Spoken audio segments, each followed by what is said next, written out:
नमस्कार दोस्तों, स्वागत है आपका न्यू उत्कर्ष साइंस यूट्यूब चैनल में। आज का इस वीडियो में बौद्ध धर्म के दूसरे पार्ट को लेकर के आए हैं, जिसमें हम बात करेंगे बौद्ध धर्म की मान्यताओं के बारे में, उनकी शिक्षाओं के बारे में और बौद्ध संगीतियों के बारे में, और साथ साथ में बौद्ध साहित्य के बारे में चीज़ों को देखेंगे। ये काफ़ी इंपॉर्टेंट वीडियो है। ये इससे पहले का जो पार्ट है उसको आप देख लीजिए, उसी का दूसरा पार्ट है, तो इसको आप देख लीजिए। जो चीज़ें बोर्ड पर लिखी हुई उनको नोट कर लीजिए, परीक्षा की दृष्टि से काफ़ी इंपॉर्टेंट है और उनसे चीज़ें परीक्षाओं में पूछी भी जाएंगी।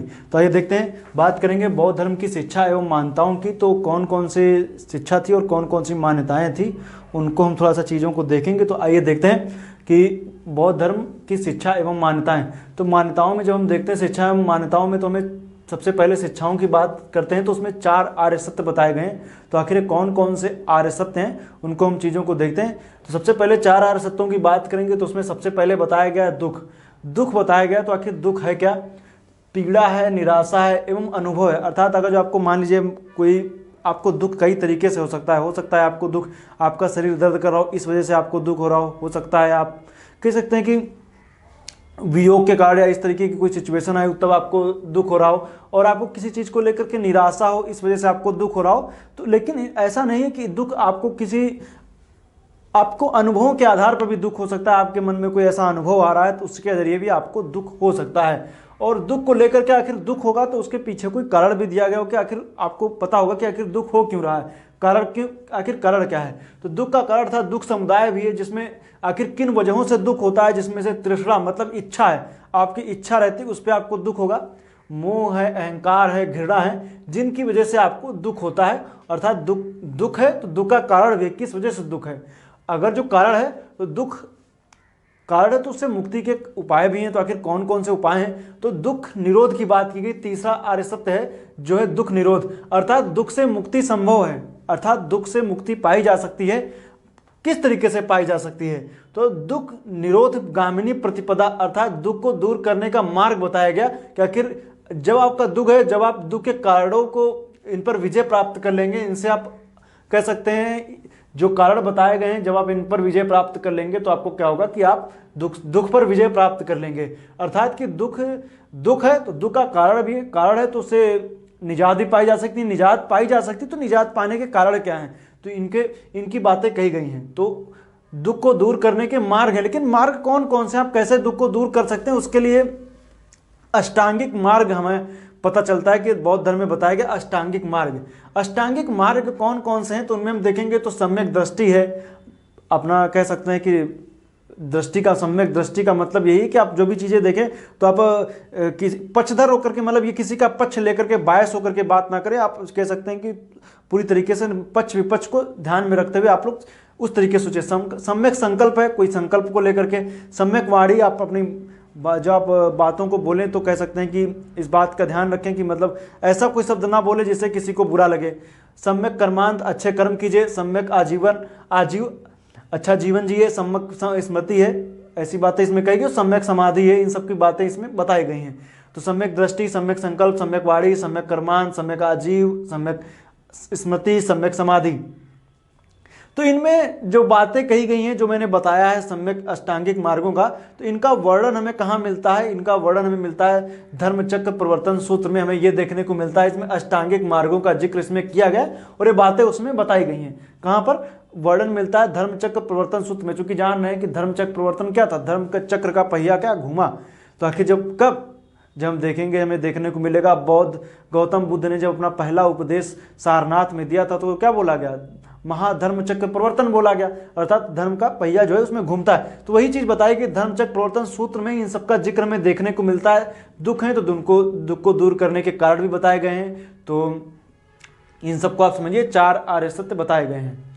अब इनमें भी बात आती है प्रतीत समुत्पाद। तो आखिर ये क्या चीज है? सब प्रतीत समुत्पाद क्या है? तो प्रतीत प्लस समुत्पाद इससे मिलकर के बना है। तो किसी वस्तु की प्राप्ति होने पर अन्य वस्तु का उत्पन्न होना, मतलब हम कोई चीज की वस्तु की प्राप्ति करें तो हमारा किसी अन्य वस्तु का उत्पन्न होना क्या कहलाता है? जब किसी वस्तु की प्राप्ति होगी तो उसको बोलेंगे प्रतीप्त, और उससे जब अन्य वस्तु का उत्पन्न होना, उससे कोई अन्य वस्तु जब बनती है तो उसको बोला जाता है समुत्पाद। तो प्रतीक समुत्पाद है, अर्थात इसमें बात की गई है, उद्देश्य इसका क्या है? दुख की उत्पत्ति को समझना। आखिर दुख की उत्पत्ति हो कैसे रही है, उसके पीछे कारणों को समझना ही क्या कहलाता है? प्रतीत समुत्पाद कहलाता है।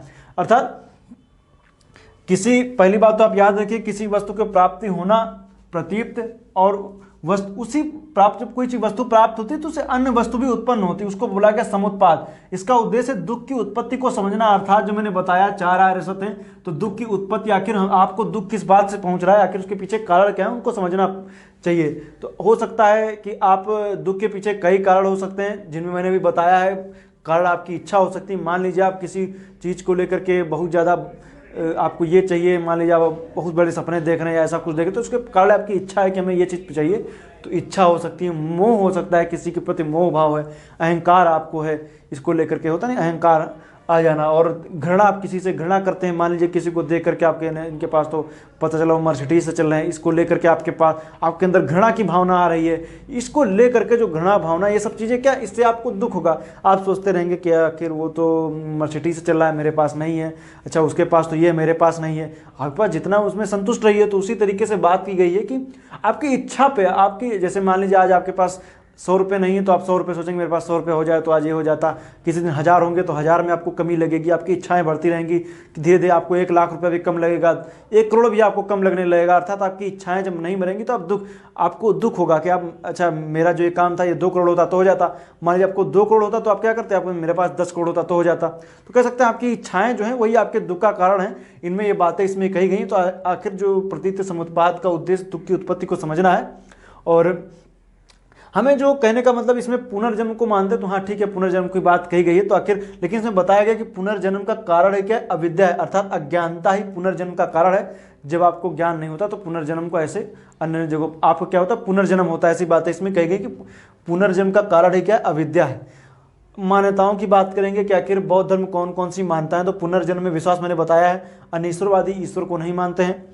आखिर आगे चल करके देखने को मिलेगा। मूर्ति पूजा का विरोध करते हैं, वेदों का खंडन करते हैं, वेदों को मान्यता नहीं है, अनात्म आत्मा को नहीं मानते हैं। ये बातें हो गई। अब हम बात करेंगे संघ का संगठन। क्योंकि मैंने बताया ना, बौद्ध भिक्षु जो थे उनका एक अपना बौद्धों का संगठन था, संगठन में संघ था, उसमें कैसे उसका संगठन था, उसमें 2 शब्दों का जिक्र मिलता है, उनको आप समझिएगा। एक है प्रवज्या। प्रवज्या का मतलब है, मान लीजिए आप किसी यूनिवर्सिटी में या अपनी कॉलेज में किसी एडमिशन कराने जाते हैं, तो एडमिशन की प्रक्रिया क्या कहलाती है, तो उसमें आप क्या करते हैं, एक फॉर्म वगैरह भरते हैं, आपके जो रूल रेगुलेशन होंगे उनको फॉलो वगैरह करते हैं। तो ये सब चीज़ें जो होती, उसी तरीके से इसमें क्या कहा गया है, किसी व्यक्ति का बौद्ध भिक्षु बनने का जब वो निर्णय लेता है, तो उसको निर्णय जब लेगा तो उसको क्या बोला जाएगा, उसको बोला जाएगा प्रवज्या। किसी व्यक्ति का बौद्ध भिक्षु बनने का निर्णय लिया, तो बौद्ध भिक्षु बनने का निर्णय लोगे तो आप, सीधी बात है, आपको कुछ वस्त्र वगैरह आपको बौद्ध भिक्षुओं के जैसे पहनने पड़ेंगे, आपको अपने सर के बाल हटवाने पड़ेंगे। तो इस तरीके के जो नियम है आपके कड़ी, कह सकते हैं, आपको उसी तरीके का जीवन यापन करना होगा। उस तरीके से आप कह सकते हैं जो पारिवारिक जीवन से आपको मुक्ति पानी होगी, उन सब चीज़ों को बात कही गई है। तो जब कोई बौद्ध भिक्षु, कोई नॉर्मल सा व्यक्ति जो सामाजिक जीवन जी रहा है और उसको अगर जो बौद्ध भिक्षु बनना है, तो उसको फिर त्रिशरण की शपथ लेनी पड़ती थी। बुद्धम, धम्मम, संघम, इस तरीके से तीनों की शपथ लेनी पड़ती थी, जिसको त्रिशरण बोला गया है, इसकी शपथ लेनी पड़ती थी। लेकिन ये प्रक्रिया है, आपके उसमें संघ में बनने के निर्णय लोगे तो आप उसमें अंदर जब एंट्री करोगे तो आपको चीज़ें ये सब, आपको रूल रेगुलेशन फॉलो करने पड़ेंगे। तो लेकिन ये लंबी तपस्या है। उसके जब आओगे तो उपसंपदा का जिक्र मिलेगा आगे चल करके। तो आप जब ये चीज़ें जो मैंने बताया कि आप जो उनके शिक्षा पद हैं, अर्थात जो उनके नियम रूल रेगुलेशन, उनको जब आप फॉलो करोगे, उनको फॉलो करने के बाद में, जब आप फॉलो करोगे, फॉलो करने के बाद में क्या होगा कि जब उनका अच्छी तरीके से फॉलो करोगे तो आपको संघ में जब प्रवेश करने की, जब पूरी तरीके से आप प्रवेश कर लेंगे, तो उसको बोला गया उपसंपदा। शिक्षा पदों का अनुपालन करते हुए संघ में जब प्रवेश करेंगे, जो रूल रेगुलेशन पहले बताए गए ना, उनको आप पालन कीजिए। उसके बाद में उस नियम रूल रेगुलेशन फॉलो करेंगे तो प्रवज्या, उसके बाद में जब उसमें प्रवेश करेंगे तो उपसंपदा बोला गया। इसमें बताया गया कि निषेधात्मक भिक्षुओं के निषेधात्मक नियम बनाए गए, जिनको बोला गया भुक्ति मोक्ष। भिक्षुओं के निषेधात्मक नियमों को क्या बोला गया, भुक्ति मोक्ष बोला गया। इसको याद रखिएगा, भुक्ति मोक्ष क्या, भिक्षुओं के निषेधात्मक, मतलब ये चीज़ें इनको नहीं करनी है। ये बातें इसमें बताइए, जैसे शाम के बाद खाना नहीं खाना है, बहुत सारी चीज़ें ऐसी तरीके से बताई गई हैं। तो इसके बाद में हम जब आएंगे तो हमें देखने को मिलता है बौद्ध संगीतियाँ। बौद्ध संगीतियों की बात करेंगे तो मुख्य रूप से 4 बौद्ध संगीतियाँ हुई हैं। 4 बौद्ध संगीतियाँ हुई, उनको देख लीजिए, कौन अध्यक्षता किया, किसके शासनकाल में हुई, इन सब की बात इसमें हम करते हैं। तो प्रथम बौद्ध संगीति 483 BC में, और स्थान राजगृह में हुई। शासक था अजातशत्रु, अध्यक्षता महाकश्यप ने किया। द्वितीय बौद्ध संगीति की बात करेंगे तो 383 बीसी में इसकी अध्यक्षता, मतलब ये हुआ क्या वैशाली में, और शासक जो था कालाशोक और अध्यक्षता साबक अमीर। तृतीय बौद्ध संगीति 247 बीसी में और स्थान था पाटलिपुत्र में, शासक था अशोक और अध्यक्षता क्या मंगलपुत्र तीसरे ने। इस तृतीय बौद्ध संगीति में भी देखेंगे तो बौद्ध धर्म के प्रचार को लेकर के अन्य अन्य जगहों पर लोगों को भेजा जाता है, जिसमें परीक्षा में प्रश्न पूछ लिया जाता है कि किसको कहाँ भेजा गया। तो वैसे तो कई सारे लोग हैं, लेकिन जो इंपॉर्टेंट है उनको मैं बता रहा हूँ। प्रचारक हैं और क्षेत्र हैं, अलग अलग जगहों पर बौद्ध धर्म के प्रचार करने के उद्देश्य से लोग जाते हैं, जिनमें से मध्यम को हिमालय के क्षेत्र में भेजा जाता है, और महेंद्र और संघमित्रा को लंका में, महारक्षित को यवन क्षेत्र में, और मजंतिक को कश्मीर और गांधार में, रक्षित को बनवासी अर्थात उत्तरी कन्नड़ के क्षेत्रों में भेजा जाता है। इतने सारे लोगों को प्रचारक के क्षेत्रों में। तृतीय बौद्ध संगीति के बाद की बात है। इसमें जो हम देखेंगे तृतीय बौद्ध, द्वितीय में और थोड़ा सा देख लीजिए, फिर हम तृतीय पे आते हैं। द्वितीय बौद्ध संगीति में बौद्ध धर्म का विभाजन भी हो गया था महासंघिक और थेरावादी में, अर्थात स्थविर में भी हम आगे पर चर्चा करेंगे। तो तृतीय बौद्ध संगीति कहाँ हुई? मंगलपुत्र तीसरे के नेतृत्व में, और यहाँ पे लोगों को बौद्ध प्रचारक थे क्षेत्रों में इनको भेजा गया, और इसमें अभिधम्म पिटक की रचना भी इसमें की गई थी। याद रखिएगा, एक वन लाइनर प्रश्न में कभी पूछ लिया जाए, अभिधम्म पिटक की इसमें रचना की गई थी। तो द्वितीय में बौद्ध धर्म का विभाजन पूछ लिया जाएगा। द्वितीय बौद्ध संगीति में किसके शासनकाल में? कालाशोक के शासनकाल में, या काकवर्ण भी बोलते हैं। और इसमें थेरावादी और महासांगिक में, स्थविर में इसमें हो गई। इसमें दरअसल आनंद को लेकर के मैंने बताया था ना कि उनको लेकर के डिस्प्यूट वगैरह होता है, उनसे कुछ बातें वगैरह कही जाती हैं। इसको लेकर के आगे क्या होता है, बौद्ध संघ का या बौद्ध धर्म का इसमें विभाजन हो जाता है, और यही महासांगिक और थेरावादी आगे हीनयान और महायान में डिवीजन होगा। चतुर्थ बौद्ध संगीति की बात करेंगे तो 102 ईस्वी में हुई है। कहाँ हुई? कुंडलवन कश्मीर में, कनिष्क के शासनकाल में हुई है, और अध्यक्षता किया वसुमित्र ने।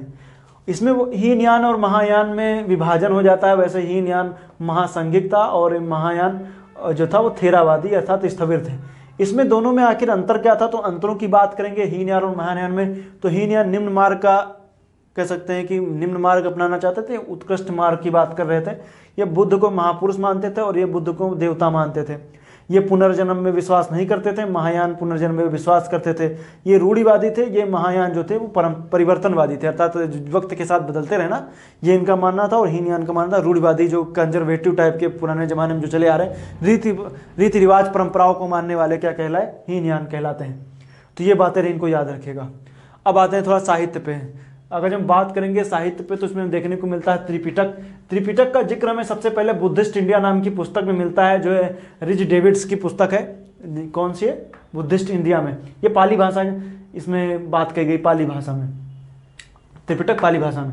इसमें त्रिपिटक में 3 आते हैं। सुत्त पिटक है, ये बुद्ध के संत एवं उपदेशों का इसमें संग्रह किया गया, बुद्ध के सिद्धांत और उपदेशों का संग्रह। और इसमें 5 निकाय छोटे छोटे बताए गए, 5 निकाय इसमें, जिसमें से दीघ निकाय, मंजिम निकाय, संयुक्त निकाय, अंगुत्तर निकाय और खुद्दक निकाय। अब अंगुत्तर निकाय, इसी में 16 महाजनपदों का जिक्र मिलता है। अंगुत्तर निकाय अर्थात सुत्त पिटक के निकाय में अंगुत्तर निकाय का जिक्र मिलता है। अंगुत्तर निकाय में 16 महाजनपदों का जिक्र मिलेगा, तो कहा अंगुत्तर निकाय में। और ये इसी का ही कह सकते हैं निकाय हैं। इसी में जब सुत्त पिटक को आप डिवाइड करेंगे तो इसमें कई जैसे चैप्टर वाइज नहीं होते, उसी तरीके से ये भी है। विनय पिटक की बात करेंगे तो इसमें संघ के नियमों का संग्रह, जो मैंने बता रहा हूँ, संघ के नियम और संगठनों का जो है इसमें नियम वगैरह बताए गए हैं इसमें, कि संघ के नियमों का कौन कौन से नियम होंगे उनका जिक्र किया गया, कितने वर्ष में कौन होगा, कब आगे चल करके। पहले था कि कोई भी बौद्ध भिक्षु बन सकता है, लेकिन आगे चल करके नियम आ गया कि बौद्ध भिक्षु तभी बनेगा जब उसके माता पिता उसकी अनुमति दे देते हैं। और इसमें आगे चल करके और आया कि जब कोई अगर जो अविवाहित महिला इसमें एंट्री करना चाहेगी तो उसकी उम्र 20 वर्ष होनी चाहिए और विवाहिता की 13 वर्ष। इस तरीके से आगे आगे नियम वगैरह आते हैं। तो कह सकते हैं एक तरीके से बाल विवाह का भी इसमें समर्थन देखने को मिलेगा आगे। तो ये सब चीज़ें भी आगे इसमें मिलेंगी। और संघ के नियमों का संग्रह इसमें बताया गया है। अभिधम्म पिटक में बुद्ध के दार्शनिक विचारों का इसमें संग्रह बताया गया कि दार्शनिक विचार बुद्ध के कौन कौन से, उनका इसमें वर्णन देखने को मिलता है। तो ये थी बौद्ध धर्म से रिलेटेड महत्वपूर्ण जानकारियाँ। मिलेंगे नेक्स्ट वीडियो में, तब तक के लिए आपका बहुत बहुत धन्यवाद।